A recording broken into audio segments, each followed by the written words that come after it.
ಈಗಾಗಲೇ ಯೋಗೇಶ್ ಅವರು ಮಾತನಾಡಿದ್ದಾರೆ, ಜಯಮುತ್ತು ಅವರು ಹಲವಾರು ವಿಷಯಗಳನ್ನು ಮಾತನಾಡಿದ್ದಾರೆ. ನಾನು ಹೆಚ್ಚಿನ ಸಮಯವನ್ನು ತೆಗೆದುಕೊಳ್ಳಿಕ್ಕೆ ಹೋಗೋದಿಲ್ಲ ಈಗ. ಆದರೂ ಇವತ್ತು ಈ ಸಂದರ್ಭದಲ್ಲಿ ನಾನು ಹೆಚ್ಚಿನ ಸಂಖ್ಯೆಯಲ್ಲಿ ನಮ್ಮ ಹೆಣ್ಣು ಮಕ್ಕಳು ಬಹಳ ಒಂದು ಪ್ರತಿಭಾ ಪುರಸ್ಕಾರದ ಒಂದು ಪ್ರಶಸ್ತಿಯನ್ನು ಪಡೆಯಲಿಕ್ಕೆ ಹೆಚ್ಚಿನ ಸಂಖ್ಯೆಯಲ್ಲಿ ಏನು ಬಂದಿದ್ದೀರಿ. ಬಹುಶಃ ನಿಮ್ಮ ಒಂದು ಅಂಕವನ್ನು ನೋಡಿದಾಗ ನಿಮ್ಮ ತಂದೆ ತಾಯಂದಿರು ನಿಮಗೇನು ಜನ್ಮ ಕೊಟ್ಟಿದ್ದಾರೆ, ನಿಮ್ಮ ತಂದೆ ತಾಯಂದಿರ ಹೆಸರನ್ನ ಉಳಿಸ್ತಕ್ಕಂಥ ರೀತಿಯಲ್ಲಿ ನಮ್ಮ ಹೆಣ್ಣು ಮಕ್ಕಳು ವಿಶೇಷವಾಗಿ ಹೆಚ್ಚಿನ ಅಂಕಗಳನ್ನು ಪಡೆಯೋದ್ರ ಮುಖಾಂತರ ನಿಮ್ಮ ತಂದೆ ತಾಯಂದಿರಿಗೆ ಒಂದು ನೆಮ್ಮದಿಯನ್ನು ತಂದುಕೊಟ್ಟಿದ್ದೀರಿ ಅಂತಕ್ಕಂಥದ್ದನ್ನ ಹೇಳೋದ್ರ ಮುಖಾಂತರ ಈ ಒಂದು ಪ್ರತಿಭಾ ಪುರಸ್ಕಾರದಲ್ಲಿ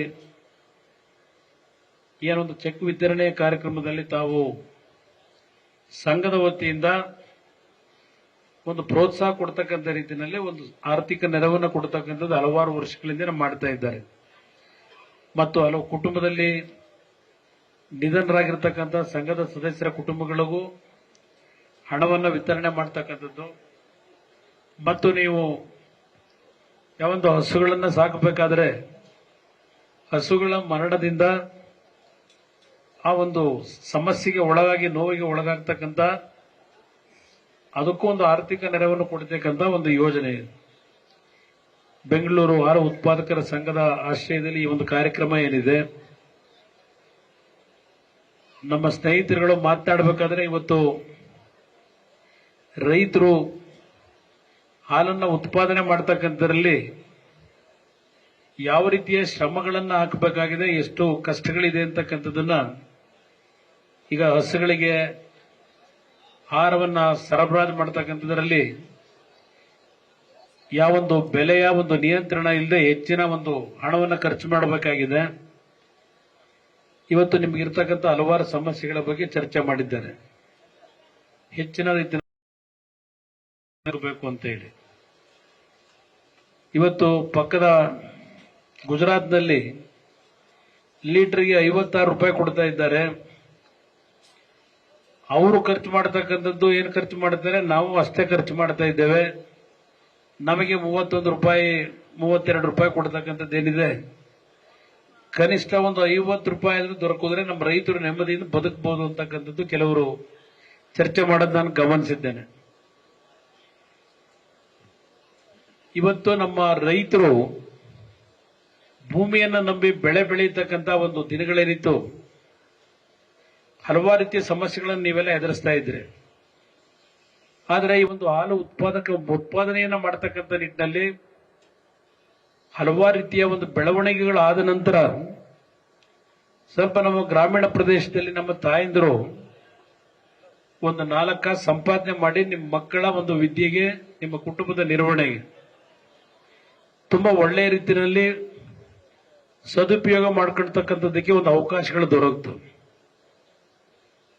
ಬಹುಶಃ ನಾನು 1994-95 ಇದ್ದಂತ ನಮ್ಮ ರಾಜ್ಯದ ಜಿಲ್ಲಾ ಕೇಂದ್ರಗಳ ಒಂದು ಹಾಲು ಉತ್ಪಾದಕರ ಕೇಂದ್ರಗಳೇನಿತ್ತು, ಅವತ್ತು ಸುಮಾರು 11 ಹಾಲು ಉತ್ಪಾದಕರ ಜಿಲ್ಲಾ ಕೇಂದ್ರಗಳು ಸಂಪೂರ್ಣವಾಗಿ ನಷ್ಟದಲ್ಲಿತ್ತು.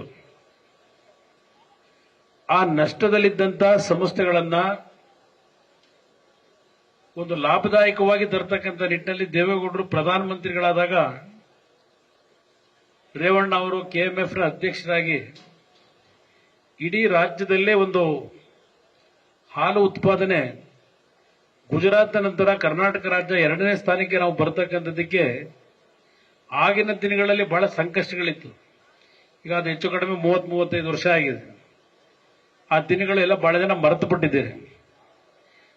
ಇವತ್ತು ಒಂದು ಲಾಭದಾಯಕವಾದಂತ ಒಂದು ವಾತಾವರಣ ನಾವೇನು ಕಾಣ್ತಾ ಇದ್ದೇವೆ.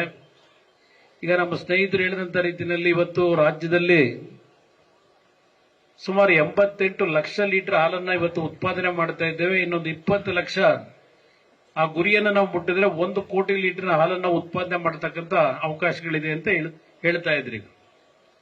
ಈಗ ನಮ್ಮ ಈ ಒಂದು ತಾಲೂಕಿನಲ್ಲೇ ಸುಮಾರು 2,60,60,000 ಲೀಟರ್ ಹಾಲು ತಾವು ಉತ್ಪಾದನೆ ಮಾಡ್ತಾ ಇದ್ದೀರಿ ಪ್ರತಿದಿನ. ಅದಷ್ಟೇ ಅಲ್ಲ, ಪ್ರತಿದಿನದ ನಿಮಗೆ ನಿಮ್ಮ ಹಾಲು ಉತ್ಪಾದನೆಗೆ ಬರ್ತಾ ಇರತಕ್ಕಂಥ ಹಣ ಸುಮಾರು 88 ಲಕ್ಷ ಪ್ರತಿದಿನ ನಿಮಗೆ ಪೇಮೆಂಟ್ ಆಗ್ತಿದೆ. ಅದರ ಜೊತೆಗೆ ತಿಂಗಳ ಲೆಕ್ಕ ತೆಗೆದ್ರೆ ಸುಮಾರು 26 ಕೋಟಿ ಹಾಲು ಉತ್ಪಾದನೆಯಲ್ಲಿ ಚನ್ನಪಟ್ಟಣ ತಾಲೂಕು ಒಂದಕ್ಕೇನೆ ಇವತ್ತು ತಿಂಗಳಿಗೆ 26 ಕೋಟಿ ನಮ್ಮ ತಾಯಂದರಿಗೆ ಸಂಘದ ಸದಸ್ಯರಿದ್ದೀರಿ, ನಿಮ್ಮೆಲ್ಲರಿಗೆ ಬರ್ತಾ ಇರತಕ್ಕಂಥದ್ದು. ಸ್ವಲ್ಪ ಈಗಿನ ಒಂದು ಬದುಕಿನ ಒಂದು ವ್ಯವಸ್ಥೆಗಳಲ್ಲಿ ಒಂಚೂರು ಉಸಿರಾಡತಕ್ಕಂಥ ಶಕ್ತಿ ನಿಮಗೆ ಬಂದಿರತಕ್ಕಂಥದ್ದು ಈ ಹಾಲು ಉತ್ಪಾದನೆಯನ್ನ ನಮ್ಮ ತಾಯಂದ್ರು ಹಸುಗಳನ್ನು ಸಾಕೇನು ಮಾಡ್ತಾ ಇದ್ದೀರಿ, ಇದರಿಂದ ಸ್ವಲ್ಪ ನೀವು ಉಳ್ಕೊಂಡಿದ್ದೀರಿ ಅಂತಕ್ಕಂಥದ್ದು ನನ್ನ ಅಭಿಪ್ರಾಯ. ನಮ್ಮ ಹಳ್ಳಿಗಳಲ್ಲಿ ಇದೆಲ್ಲ ಒಂದು ಭಾಗ. ಇವತ್ತು ಬಹಳ ಮಕ್ಕಳುಗಳಿಗೆ ಇವತ್ತಿನ 5,000 ರೂಪಾಯಿಗಳ ಒಂದು ಆರ್ಥಿಕ ನೆರವನ್ನ ಪ್ರತಿಭಾ ಪುರಸ್ಕಾರದ ಹೆಸರಿನಲ್ಲಿ ಕೊಡ್ತಾ ಇದ್ದಾರೆ. ಅದೇ ರೀತಿಯಲ್ಲಿ ಹಸುಗಳು ಮರಣ ಹೊಂದಿರತಕ್ಕಂಥದ್ದು ಮತ್ತು ಸದಸ್ಯರು ಮರಣ ಹೊಂದಿರತಕ್ಕಂಥವ್ರಿಗೂ ಹಲವಾರು ನೆರವುಗಳನ್ನು ಕೊಡ್ತಾ ಇರತಕ್ಕಂಥದ್ದು. ಇವೆಲ್ಲ ಒಳ್ಳೆಯ ಒಂದು ಕಾರ್ಯಕ್ರಮಗಳು ಗ್ರಾಮೀಣ ಪ್ರದೇಶದಲ್ಲಿ. ಆದರೆ ಇವತ್ತು ಪ್ರೋತ್ಸಾಹ ಧನ ಅಂತಕ್ಕಂಥದ್ದು, ಈ ಪ್ರೋತ್ಸಾಹ ಧನವನ್ನ ಸುಮಾರು 700-800 ಕೋಟಿ ಹಣ ಇನ್ನು ಬಿಡುಗಡೆ ಆಗಿಲ್ಲ ರಾಜ್ಯದಲ್ಲಿ ಅಂತಕ್ಕಂಥದ್ದು ಒಂದು ಬಿಡುಗಡೆ ಆಗಲಿಲ್ಲ ಅಂತಕ್ಕಂಥದ್ದು ಇದೆ. ಅದಕ್ಕೆ ಕಾರಣ ಸರ್ಕಾರದಲ್ಲಿ ಹಲವಾರು ಸಮಸ್ಯೆಗಳನ್ನು ಎದುರಿಸ್ತಾ ಇದ್ದಾರೆ. ನಿಮಗೆ 5-6 ತಿಂಗಳು ಹಣ ಪ್ರೋತ್ಸಾಹಧನ ಬರದೇ ಇದ್ರೆ ಈಗಿನ ಒಂದು ಹಾಲಿನ ಒಂದು ಬೆಲೆಯನ್ನು ಒಂದು ಕಡೆ ನಿಮ್ಮ ಒಂದು ನಷ್ಟ ಬೆಳೆಯಲ್ಲಿ ಹಾಲನ್ನು ಉತ್ಪಾದನೆ ಮಾಡಲಿಕ್ಕೆ ಏನು ಹಣವನ್ನು ತೊಡಗಿಸ್ಕೊತಾ ಇದ್ದೀರಿ, ಪ್ರತಿದಿನದ ಖರ್ಚು ವೆಚ್ಚ ಮೇವಿಗೆ ಹಸುಗಳಿಗೆ, ಇವತ್ತು 3 ತಿಂಗಳು 4 ತಿಂಗಳು ನಿಮ್ಗೆ ಹಣ ಬರ್ತಾ ಇದ್ರೆ ಪ್ರೋತ್ಸಾಹಧನ ಎಲ್ಲಿಂದ ನೀವು ಹಸುಗಳು ಸಾಕ್ಲಿಕ್ಕೆ ಸಾಧ್ಯ ಆಗ್ತದೆ ಅಂತಕ್ಕಂಥದ್ದು ಒಂದು ದೊಡ್ಡ ಸವಾಲು ನಿಮ್ಮ ಮುಂದೆ ಇರತಕ್ಕಂಥದ್ದು ನಾನು ಅರ್ಥ ಮಾಡ್ಕೋಬಲ್ಲೆ. ಬಹಳ ಸಲ ನಾವು ಹೇಳಿದ್ದೇವೆ, ಕಳೆದ 2-3 ತಿಂಗಳಿಂದ ಹಾಲು ಉತ್ಪಾದಕರ ಪ್ರೋತ್ಸಾಹ ಧನವನ್ನು ನಿಲ್ಲಿಸಬೇಡಿ, ತಕ್ಷಣ ಕೊಡಿ ಅಂತಕ್ಕಂಥದ್ದನ್ನ ನಾವು ಒತ್ತಾಯ ಆಗ್ತಾ ಇದ್ದೇವೆ. ನಾನು ಇಲ್ಲಿರ್ತಕ್ಕಂಥ ನಮ್ಮ ತಾಯಂದಿರು ತಪ್ಪು ತಿಳ್ಕೋಬೇಡಿ, ಒಂದೆರಡು ರಾಜಕೀಯವಾಗಿ ಒಂದೆರಡು ಮಾತಾಡಬೇಕು ನಾನು, ಅನ್ಯತಾ ಯಾರು ಭಾವಿಸ್ಬೇಡಿ. ನಿಮ್ಮ ಅನುಮತಿ ಪಡೆದು ಮಾತಾಡ್ತೀನಿ. ಈಗ ಇತ್ತೀಚೆಗೆ ನಾನೇನು